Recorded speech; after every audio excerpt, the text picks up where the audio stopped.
Makanya para jamaah sekalian rahimanallah, jihad menjadi tidak syar'i ketika kita sudah melihat dari awal bahwa kaum muslimin tidak punya kemungkinan untuk menang melawan musuhnya.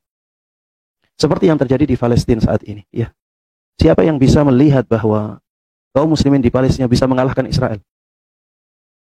Coba lihat harakat Hamas ini. Ya, walaupun ya kita sekarang bukan maksud kita melemahkan barisan kaum muslimin, tidak. Ya, tapi kalau dihitung-hitung, harakat Hamas ini atau pergerakan Hamas ini pergerakan, dia bukan dari negara. Dia kelompok. Dan itu pun kelompok kecil. Di sana ada harakatul Fatah, pergerakan Al-Fatah. Jadi ini hanya kelompok melawan apa? Negara. Dan negara itu negara Israel. Negara Israel itu, kita harus tahu, dia negara yang paling kuat. Negara Arab tidak ada yang bisa mengalahkan Israel. Dari sisi teknologinya, dari sisi senjatanya. Walaupun dia kecil. Tapi dia negara yang sangat kuat. Coba bayangkan, ya Hamas, kelompok pergerakan, mereka kecil, melawan negara. Dan negara itu negara terkuat di sana. Apakah perhitungan manusia ya bisa sampai pada kemungkinan kuat bahwa ini akan menang? Tidak mungkin.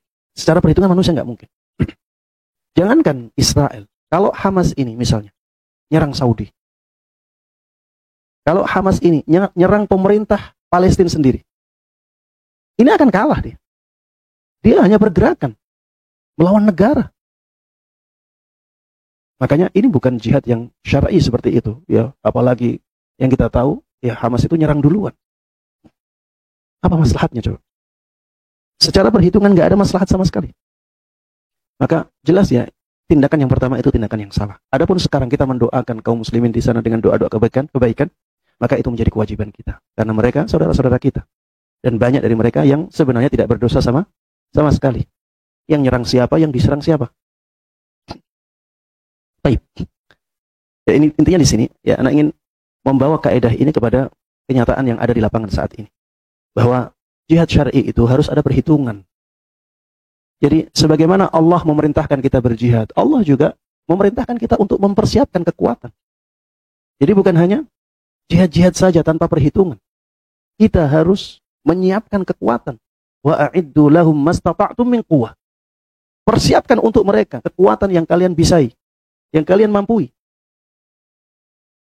Jadi jangan ya bertindak bodoh di sini. Kita harus banyak perhitungan, ya. Sebagai kaum muslimin, kita harus cerdas.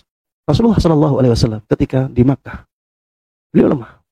Apakah beliau menyerang kaum musyrikin dengan fisik? Tidak. Tidak pernah Rasulullah Shallallahu Alaihi Wasallam menyerang. Bahkan Rasulullah di boykot, kemudian diserang dengan fisik, dikasih kotoran onta, ya, jeruan onta ditaruh di atas kepala beliau. Ya, ditaruh di atas badan beliau ketika sedang sujud di depan Ka'bah. Beliau nggak pernah balas. Beliau tidak pernah balas. Karena memang beliau tahu beliau lemah ketika itu. Walaupun beliau tahu ada malaikat Jibril yang bisa membantu beliau. Tapi beliau nggak mau seperti itu. Memang tidak diperintahkan oleh Allah Subhanahu wa taala untuk berjihad karena memang keadaannya seperti itu. Coba bayangkan kalau Rasulullah Shallallahu alaihi wasallam ketika itu menyerang kaum musyrikin, apa yang terjadi?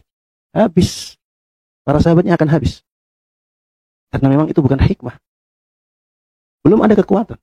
Maka wajibnya kaum muslimin saat ini bukan menyerang. Kewajiban kaum muslimin saat ini adalah mempersiapkan kekuatan.